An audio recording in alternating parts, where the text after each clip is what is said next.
Páll Gíslason, Palli, þetta var erfiður leikur í dag, vægast sagt og mikil harka í honum með 3 stig heim með Hamar og við getum brosað sólni.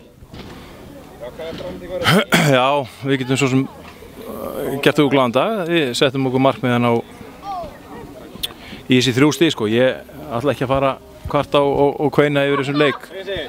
Við vissum að það er hart barist og það var hart barist og við erum að reyna að prestera inn í þetta og vitum allir að þetta verður töff, bæði heima og úti og við verðum að slást til þess að ná þessu stigum ef það er boðið upp á slagsmálaleiki og við þurfum að redda í það. Og ég heila bæta það við, eftir svona leiki þá er mér eiginlega slett sama þó að sendingar getan hafi ekki verið eins og ég vildi náttúrulega hafa hann en sigurviljinn er það sem skiptir máli og við löndum sigurinn á heimavelli eins og í hinum leikjónum og vonandi getum við haldið upptöknum hætti.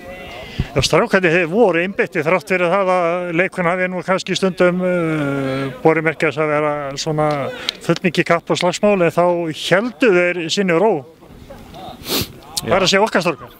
Já, ég meina það voru einhver spjöld þarna og náttúrulega hasar út allt en svona verða margir þessi leikir og kannski að það minnast það ef allt annað væri í topplagi þá kannski væri flestir strákar að spila einhverstaðar annar staðar heldur en í áhugamennsku á Íslandi en við erum alltaf að reyna að bæta okkur leik en það sem við tökum skýrt fram að hjarta það er sterkt í okkur og ef við getum ekki spila til sigurs þá getum við að minnsta kosti lagt okkur fram og barist til sigurs og sigurviljinn og sjálfstöðs hérna er til fyrirmyndar og þess vegna vil ég helst ekki segja mikið neikvætt leik liðsins eftir sigurleik.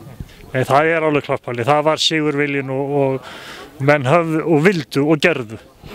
Já, ég meina við fengum okkur markefni í lok fyrirhálfleik sem var svolítið tuska í andliti. Það hefði verið sterkt að fara með 1-0 í hálfleik en þeir skoruðu gott mark og þá er náttúrulega 45 mínútur eftir og við náðum að koma marki eins og við stemdum að fljótlega en svo náttúrulega getur boltinn alltaf dottið inn hvorum megin sem er. Ég held að bæði liðið hafa átt svona hálffæri eitthvað svoleiðis en vissulega var að pressa okkur þegar þeir dældu boltunum í teginn okkar þannig að við erum með stóran strák frammi og ég held að það fengi 720 aukaspyrnur þannig að menn stóðu vaktinn og við liðum þetta af og ég er bara virkilega sáttur við að 3 stig séu komin og við getum verið undirbúið fyrir næsta leik.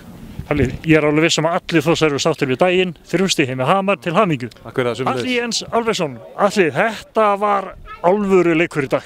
Herðu já, þetta var svona leikur sem við gerast bestir og þetta var tauga strekkjandi endur en við náðum 3 stigum og það er það sem skiptir máli í þessum bolta. Var meiri harka í leiknum en þú áttu von á? Nei, sjálfur sér ekki. Við vissum það að þeir myndu koma á sterka heimavöll okkar og berjast með kjafti og klóm en það er skemmtilegt að spila fótbolta þegar maður fara alvöru mótspyrnu. Og þeir komast að í dag að það er ekkert grín að koma hér á Þórsvelli og þú lappar ekkert með stíginn í burtu. Nei, en það við segjum það, þetta er okkar heimavöllur og þetta er okkar gryfja og hingað kemur enginn og tekur neitt og við ætlum að hirða öll 3 stigin í okkur öllum heimaleikjum. Og þú sáttur þig eigið framlagi í dag? Já, skulum segja það, þannig laga. Auðvitað? Já, auðvitað, við unnum. Atli, til hamingju með daginn og bara njóttu. Já, takk fyrir það.